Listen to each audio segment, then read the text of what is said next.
My name is Carol Sanders. I live in England now, but when I was younger, I lived in Hong Kong.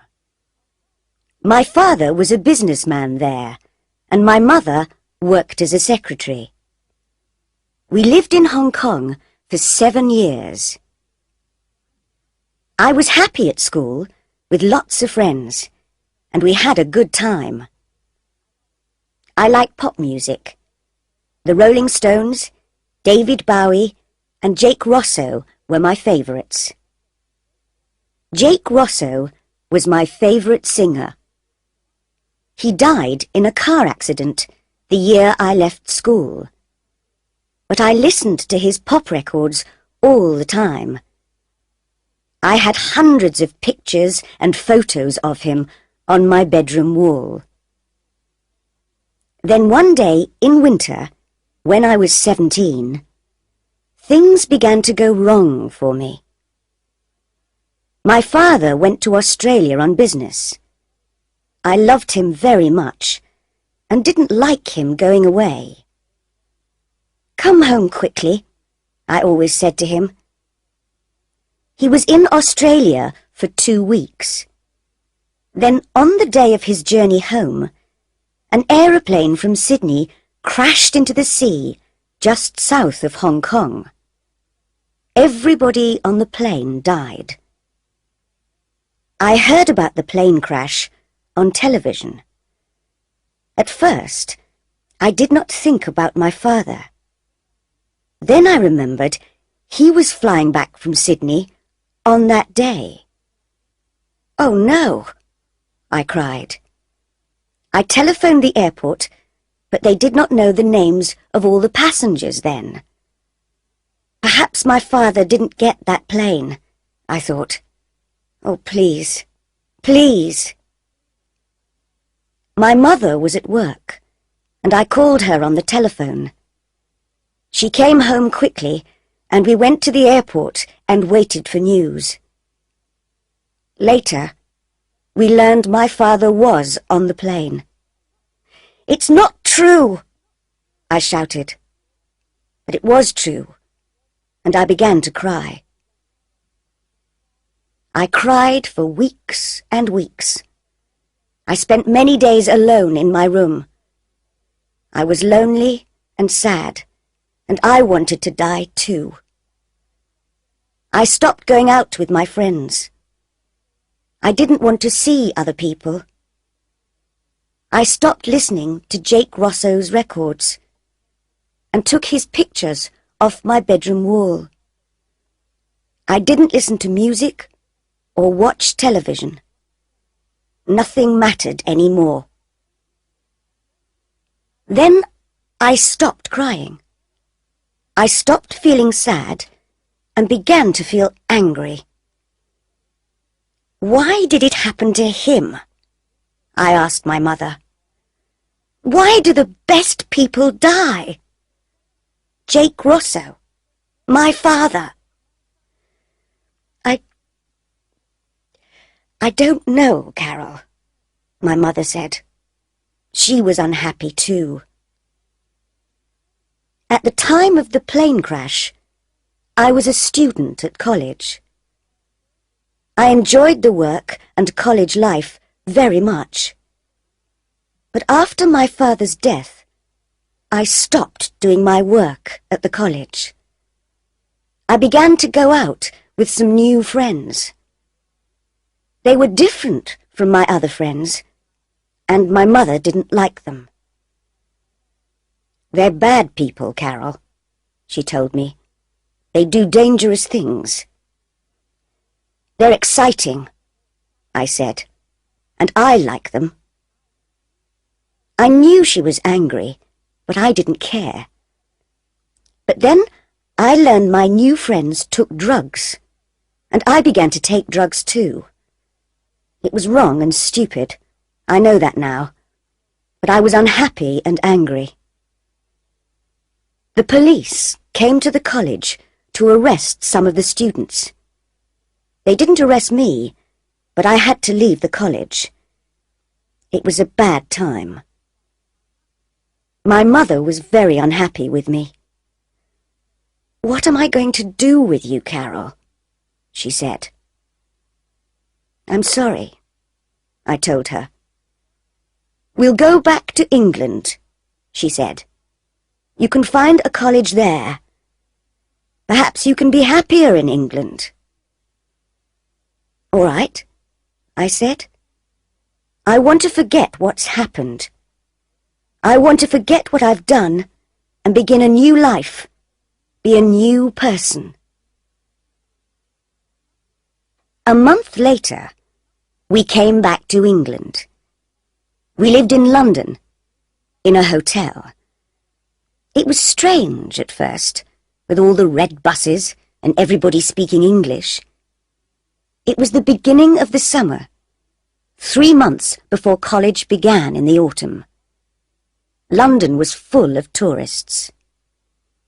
We looked at all the famous buildings, Buckingham Palace, the Tower of London, and we went to restaurants and theatres in the evenings. It was interesting and exciting, and I began to forget the bad times in Hong Kong. "I'm pleased we came to London," I told my mother. But after a few weeks, she said, "You need to find a college, Carol.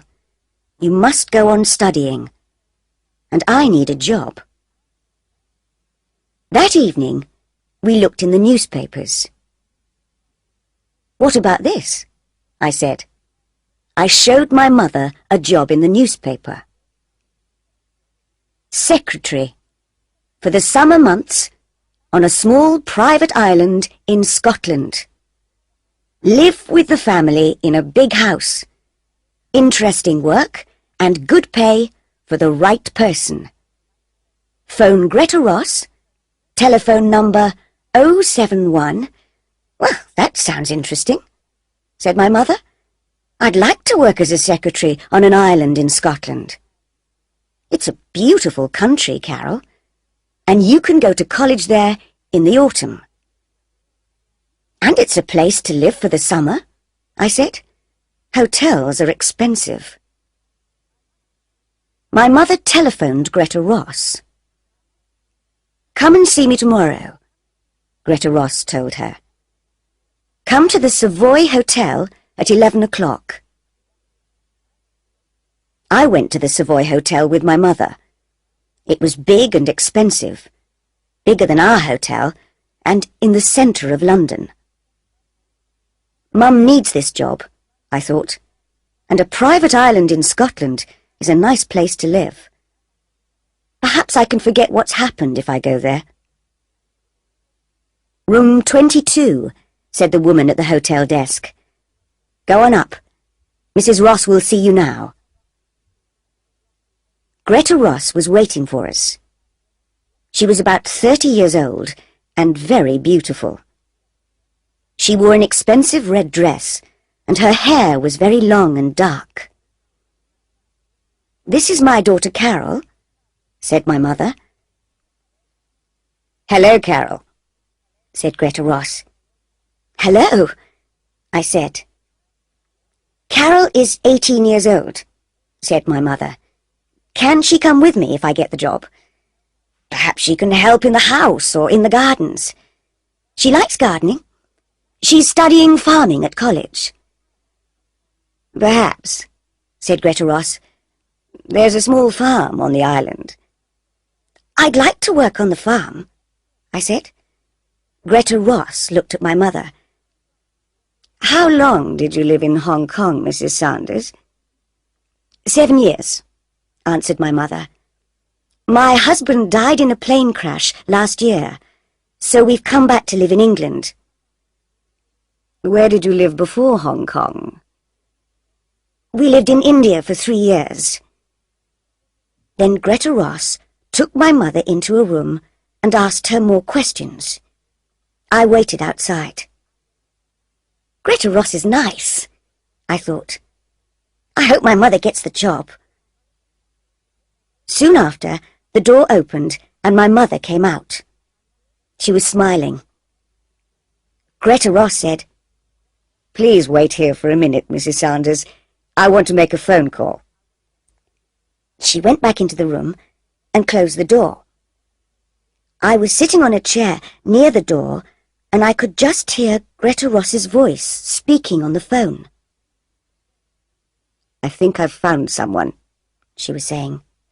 "She has a daughter, but the girl can work in the garden or on the farm. Don't worry. They've been away from England for 10 years. It'll be all right, I tell you. Don't worry." After a few minutes, Greta Ross put down the phone and came out of the room. "You've got the job," she told my mother. My mother was pleased. "Thank you," she replied. I was pleased too, but now I was worried about that phone call. I didn't understand it. Chapter 2. The Island. We went to Scotland the next day, first by plane, then by train. Greta Ross travelled with us. I looked out of the train window and saw fields and villages and mountains. Mum is right, I thought. Scotland is a very beautiful place. "You're going to be my husband's secretary," Greta Ross told my mother. "He's a businessman, but he never leaves the island. He does all his work by telephone and letter and computer. He invests money in companies all over the world." "Do many people live on the island?" I asked. "Not many," said Greta Ross. "You'll meet them soon."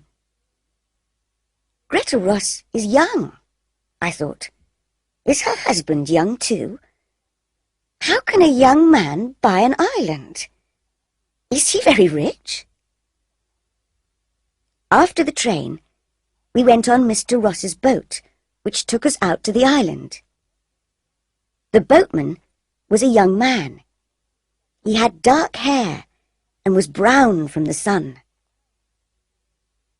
"This is Tony," said Greta Ross. "He works for Mr. Ross." "Hi," said Tony.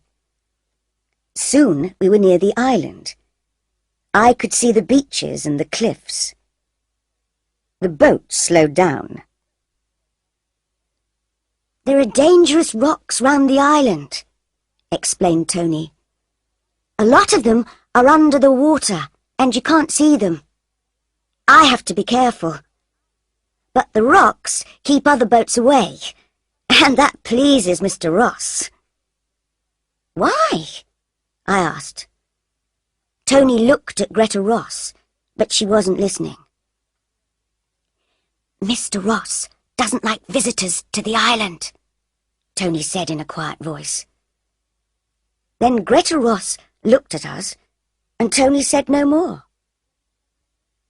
Why doesn't Mr. Ross like visitors? I thought. Has he something to hide?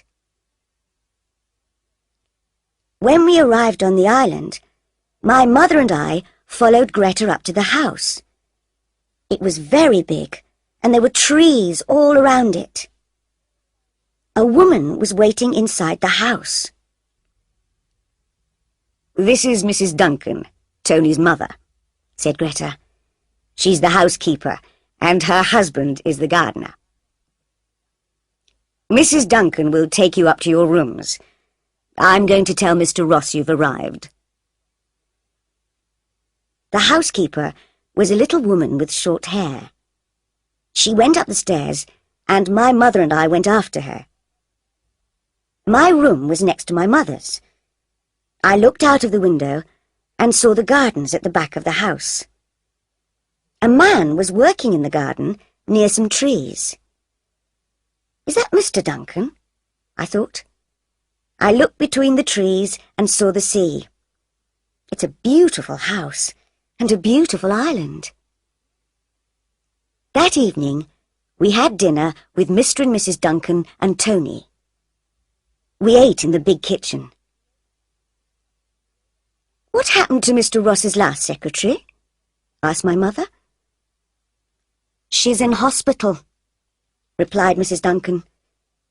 "She's going to be away all summer." "Isn't Mrs. Ross lonely here?" I said.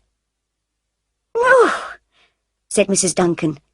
"She likes painting a lot. She has a room upstairs and goes there to paint. She's very good. Sometimes she goes to different places on the island to paint pictures." We finished eating our meal. Soon after, Greta Ross came into the kitchen. "Mr. Ross wants to see you and your daughter now, Mrs. Saunders," she said. "Follow me, please."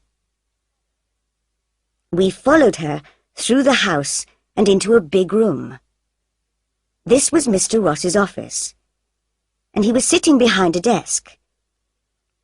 I was surprised. He was a young man, about 30. He had a moustache, short dark hair, and he wore glasses. Mr. Ross was speaking into the telephone. Who does he look like? I thought. Is it Tony Duncan? "Mr. Ross is talking to a business friend in New York," said Greta. "Please sit down." While we waited, I looked around the office.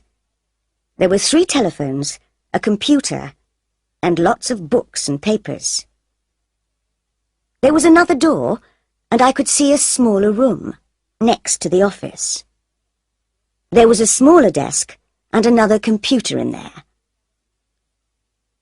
Mr. Ross finished speaking on the phone, then looked carefully at my mother and me.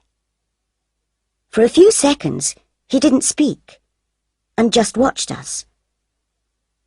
Then he said, "I'm pleased to meet you, Mrs. Saunders. I need some help with my work. My secretary is in hospital, and there's a lot of work to do. Sometimes you'll have to work late at night because of time differences in New York and Tokyo. Is that all right?" "Yes, that's all right," said my mother. "Can you use a computer?" "Yes." "Good." He looked at me. "Is this your daughter?" "Yes, this is Carol," said my mother. "Hello," I said. "Greta says you like gardening. There's a big garden here, so you can help Mr. Duncan. And there's a farm. Dan and Stella Parks live in the farmhouse and work on the farm. You can help them too. We have some animals. Some sheep, a few cows, and chickens. And there's a horse called Smoke. He's grey, like his name. Can you ride?"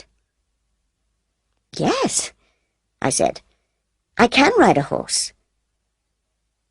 "You can ride Smoke around the island, if you like." "I'd like that," I said. "Thank you." "And we grow vegetables and fruit," he said. "I work on the farm sometimes. I enjoy it." I smiled at him, but he didn't smile back. "Carol will enjoy working on the farm," said my mother. "Won't you, Carol?" "Yes," I said.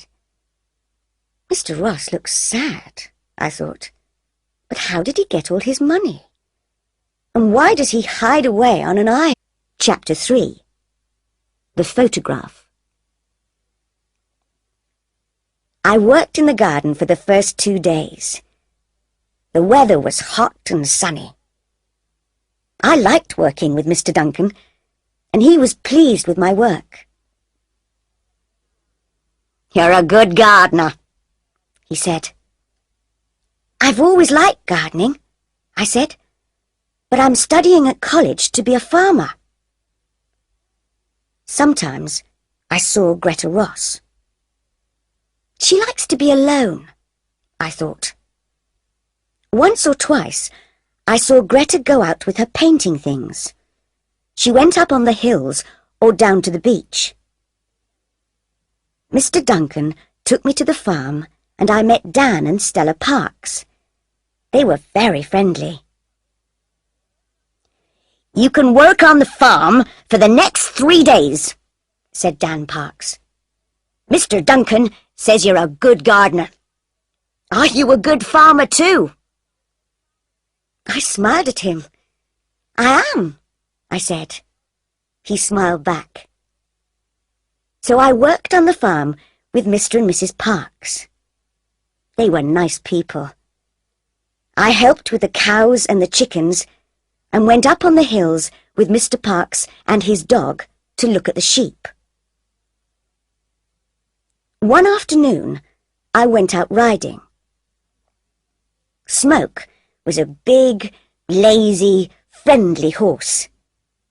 I enjoyed riding, and Smoke knew his way around the island very well. I learned new places to go to. I rode along the cliff top and then in between some trees. When we came out of the trees, I saw the house from the other side. I tried to find the window of my room. Which one was it? Suddenly, I saw a face at one of the windows. The face was looking at me.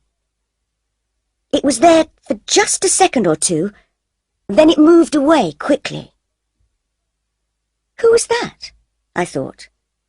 Was it Mr. Ross? And which room was it? I didn't see my mother very much that first week. She worked all day and in the evenings. She wrote letters to South America, Japan, Canada, and Australia. Sometimes she worked after I was in bed. "Mr. Ross works hard," she told me. "He invests money in many companies and countries, but it's not his money." "It's not?" I was surprised by this. "No, it's his wife's money, and she bought the island. It's her island, her house, her farm. Everything belongs to her." How strange. But why does Mr. Ross always look sad? And why does he never leave the island? I asked. "I don't know," said my mother. "He says he likes it here and likes working on his farm. It's strange, I know." Sometimes, when I finished work, I walked along the beaches or the cliffs, or I went swimming in the sea. I liked swimming. Greta Ross often came to the beach to swim, but Mr. Ross never came. "Stay away from the rocks, Carol," Greta Ross told me. "They're very dangerous." "I will," I said. Sometimes I took my camera to the beach and took photographs of some of the boats that went by. I took photographs of the birds on the cliffs. There were other small islands near our island, and boats with tourists stopped at them. But no boat stopped at our island. They kept away from the dangerous rocks.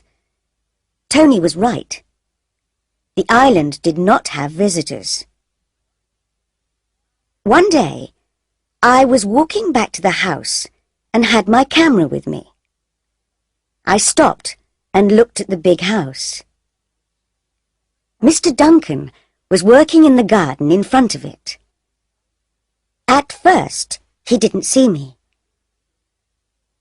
"I'm going to take a photograph of the house," I thought. "The sun is in just the right place, and it will make a good picture." I looked at the building through my camera and took the photograph. Mr. Ross was coming out of a door. He was in my picture too, and he looked angry. "It's all right," I thought. "It's still a good photograph." But Mr. Duncan was running across the grass. He came quickly up to me and said, "Give me your camera." He looked very worried. "What's wrong?" I asked in surprise. I gave him the camera. "Never take photographs of Mr. Ross," he said. And then he opened the back of my camera and took out the film. "Hey, what are you doing?" I said. "You'll spoil my film." But he didn't stop. "Sorry," he said, and he put the film into his pocket. "But no pictures of Mr. Ross. He doesn't like people to take pictures of him." Mr. Ross was watching us. He saw the camera, and he saw Mr. Duncan take out the film. But he said nothing. Then he turned and went back into the house. Later, I told my mother about Mr. Duncan and the camera. "He spoiled my film," I said. "I don't understand," she said. "Why did he do that?" "I don't know," I said, "but there's something strange about Mr. Ross."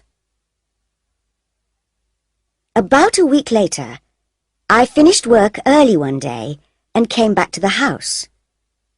My mother was working in her small room next to Mr. Ross's office. Mrs. Duncan was in the kitchen. Greta Ross was painting in her room upstairs. I went to my room and began reading a book. I was sitting beside the window. After half an hour, I got tired of reading. I looked out at the rain and the grey sea and the rocks between the trees. My book isn't very interesting, I thought. I got up and went out of my room. I walked along the passage and turned a corner. Then I saw the door at the end of the passage. There was a large plant in a plant pot outside the door. Where does that door go? I thought. I haven't seen it before. I remembered the face at the window in my first week on the island. Perhaps it's the door to that room, I thought. I walked along to the door and turned the handle. The door didn't move. It was locked. "What are you doing?" said a voice behind me. I turned round quickly and saw Greta Ross. She looked angry. "That room is private," she said. "I'm sorry," I said. "I didn't—" "Stay away from there," she told me. I told my mother about the locked door. "What's behind it?" I said. "Is it a secret?" "I don't know," said my mother. "It doesn't matter. Mr. Ross can have locked rooms if he wants them." "I think he does have secrets," I said. "There's something strange about him. There's something strange about this island. Somebody isn't telling us something. Something important." My mother laughed. "Stop playing detective, Carol," she said. Chapter 4, The Locked Room. 2 days later, there was a storm in the middle of the night. I was hot and I couldn't sleep. I got out of bed, went across to the window, and looked out at the night. Black clouds hurried across the sky, and the trees moved wildly in the wind. The rain made a loud noise on the window. I opened my window and put my head out into the wind and the rain. I looked at the other windows in the house. Most of them were dark, but one window had a light in it. Somebody isn't sleeping, I thought. Which room is that? There were 6 windows between my window and the room with the light. And there are 6 doors between my room and the locked door, I thought. That light is in the locked room. Somebody's in there. I put on my dressing gown and went out of my room. The house was dark, and at first I couldn't see very well. I walked along the passage and turned the corner. There it was, the locked room, and there was a light under the door. I went nearer and heard noises. Somebody's moving about in the locked room, I thought. Who is it? Then the light went off and the door opened. I was afraid to move. Somebody came out of the room and into the dark passage. Lightning suddenly lit up the house, and I saw who it was. It's Mr. Ross, I thought. What was he doing in that room in the middle of the night? I didn't move, and he didn't see me. He locked the door of the room carefully. He didn't put the key in his pocket, but hid it in the plant pot next to the door. He's coming along here, I thought. I must get back to my room. And I ran back along the passage. Mr. Ross heard me. "Who's that?" he called. I didn't answer, but ran into my room and closed the door. He came along the passage and stopped outside my door. Then he walked past and went on down the stairs. I took off my dressing gown and went back to bed. I was shaking because I was afraid. Now I know how to get into the locked room, I thought. But what's in there? There was no storm in the morning, but it was still raining. I got up early and worked on the farm. There were eggs from the chickens, and I put them in boxes. I helped to milk the cows and then took them out to the field. Later, I went back into the house for breakfast. "Did you sleep all right last night?" asked Mrs. Duncan. "Or did the storm wake you up?" "I slept all right," I said. I didn't want to tell her about the light in the locked room or about Mr. Ross. After breakfast, I went back upstairs. Mr. Ross was talking on the telephone in his office. My mother was working at her desk. I knew that Mrs. Duncan was in the kitchen and that Mr. Duncan was working in the garden. "Where's Mrs. Ross?" I thought. Then I looked out of the window and saw her with Tony Duncan. They were walking to the boat. "He's taking her out in the boat," I thought. "Perhaps she's going to Edinburgh." The boat moved away from the island, and I waited until it was out at sea. Then I opened the door of my room. There was nobody in the passage, and I ran along to the locked room. The key was still in the plant pot, and I took it out. My hand was shaking. Then I unlocked the door. Chapter 5. A Dead Man. I went into the room, and I was very surprised. The room was full of strange things. Coloured shirts and suits. 3 guitars. And there were posters and photographs on the wall. I looked at the posters. Jake Rosso's face looked down at me. I looked at the dead Jake Rosso's picture, and I remembered all the photographs on the walls of my room in Hong Kong. I could never forget that face, the face of my favourite singer. Then, while I looked at his face, something strange happened. I began to see another face in the posters. An older face, and with a moustache, but the same face. I saw the face of Mr. Ross. "No," I said, "it's not true." But it was. I knew it was. Mr. Ross is Jake Rosso.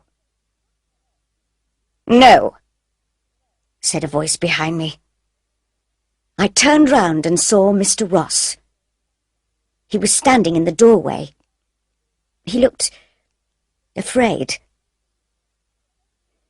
"I don't believe you," I said. "You have to believe me." I looked at the posters. "Who is that, if it's not you?" "It's Jake Rosso. He was my brother." "That's not true," I shouted. "I don't believe you. Listen, Jake Rosso was my favourite singer. I had hundreds of photos of him. I still have all his records.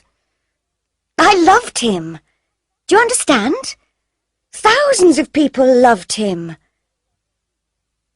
"He's dead," Mr. Ross said quietly.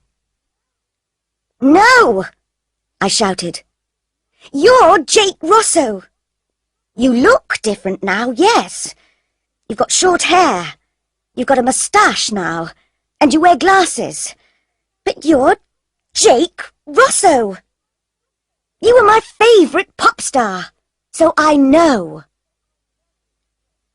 Mr. Ross said nothing and watched my face.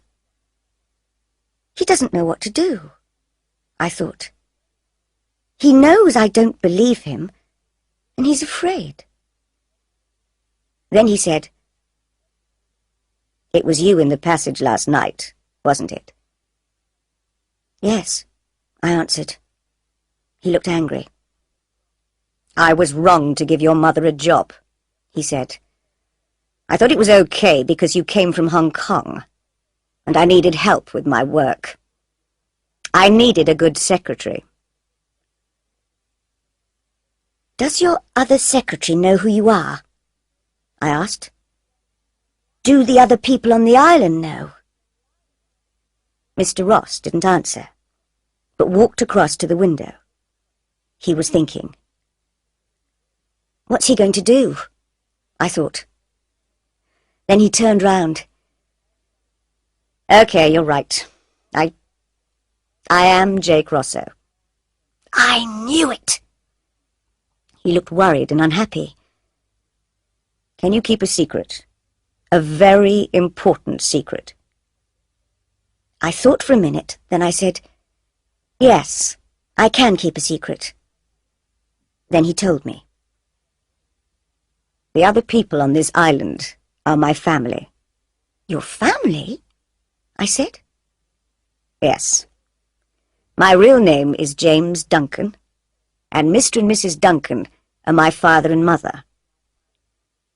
Tony is my younger brother, and his wife Lisa is my secretary. It's she who's in hospital." "And Dan and Stella Parks?" I asked. "My mother's sister and her husband," he said. "But what are you doing here on this island? I don't understand." "I'll tell you," he said. He sat down on a chair and took a guitar in his hands, but he didn't play it. "You were right. I was a famous pop star. I was very rich, and I had a beautiful wife. But things went wrong." "How?" "I took drugs," he said. "I drank a lot of alcohol. I got drunk and crashed cars. I did stupid, terrible things. I knew it was wrong, but I couldn't stop doing it. I was crazy for a time." I can understand that, I told him. I've taken drugs too. He looked surprised. You have? Yes, I said. After my father died, I was very unhappy, and things went wrong for me too. But go on with your story. He went on. One night, I was driving my car. I was drunk. And I hit somebody. A young girl. She died. I killed her. Oh, no. Yes, he said. She was 15 years old. I wanted to die too. The money didn't matter anymore. Nothing mattered anymore. What did you do after the accident? I asked. I drove on in the car. I didn't stop, and I didn't tell the police. I had killed someone, and I was afraid. He looked afraid now. He put the guitar down and went on with his story. So I made a plan. Jake Rosso had to die too. It was the best thing to do. And so I killed him. But you're still alive. My family know I'm alive, but no other people know. He looked at me. But now you know. How did you do it? I asked. I told my family about my plan, and I told Greta, my wife. At first they didn't like it, but after a long time they said okay. Then I faked the car crash. Faked it? Yes, he said. I put some of my things in the car, a guitar and some clothes. Then I pushed my car over a cliff and burned it. The police found the burned car and thought I was dead. Everybody thought I was killed in the car crash. But you faked the crash, I said. Yes. What did you do then? My family hid me away for months. I tried to change into a different person. Shorter hair, a moustache, quiet suits. All my money went to Greta, and she changed her name to Ross. I told her to buy this island. Now I invest her money, the money that was mine. And now I'm James Ross. What about Jake Rosso? I asked. Jake Rosso took drugs, he said. Jake Rosso got drunk and crashed cars. He killed a young girl, so he had to die. I can never forget the girl. I think about her every day. And that's why you always look so sad, I thought. I looked around the room. Why do you keep a room like this? Why do you keep the guitars, the posters and photographs? James Ross did not speak for a minute. Then he said, I need to remember my old life and what Jake Rosso was like. I'm never going to sing again, and I'm never going to take drugs. But I need this room to remember. I looked at the posters and the photographs, and I looked at his sad face. I'm not going to say anything. I won't tell my mother. I won't tell anybody. James Ross looked at me. I think you understand, he said. I do, I said. I've done bad things. I want to forget them too. I needed to get away, to hide too. That's why we came to England, to begin a new life. Yes, I understand. He took my hand, and we walked out of the room and closed the door. I never went into the room again, and I didn't tell anybody. My mother and I left the island at the end of the summer. Soon after, I went to college. My life is better now. I work on a farm in England, and my mother works in an office. My mother doesn't worry about me because I'm happier now. I haven't been back to the island, but I know there's a dead man living there.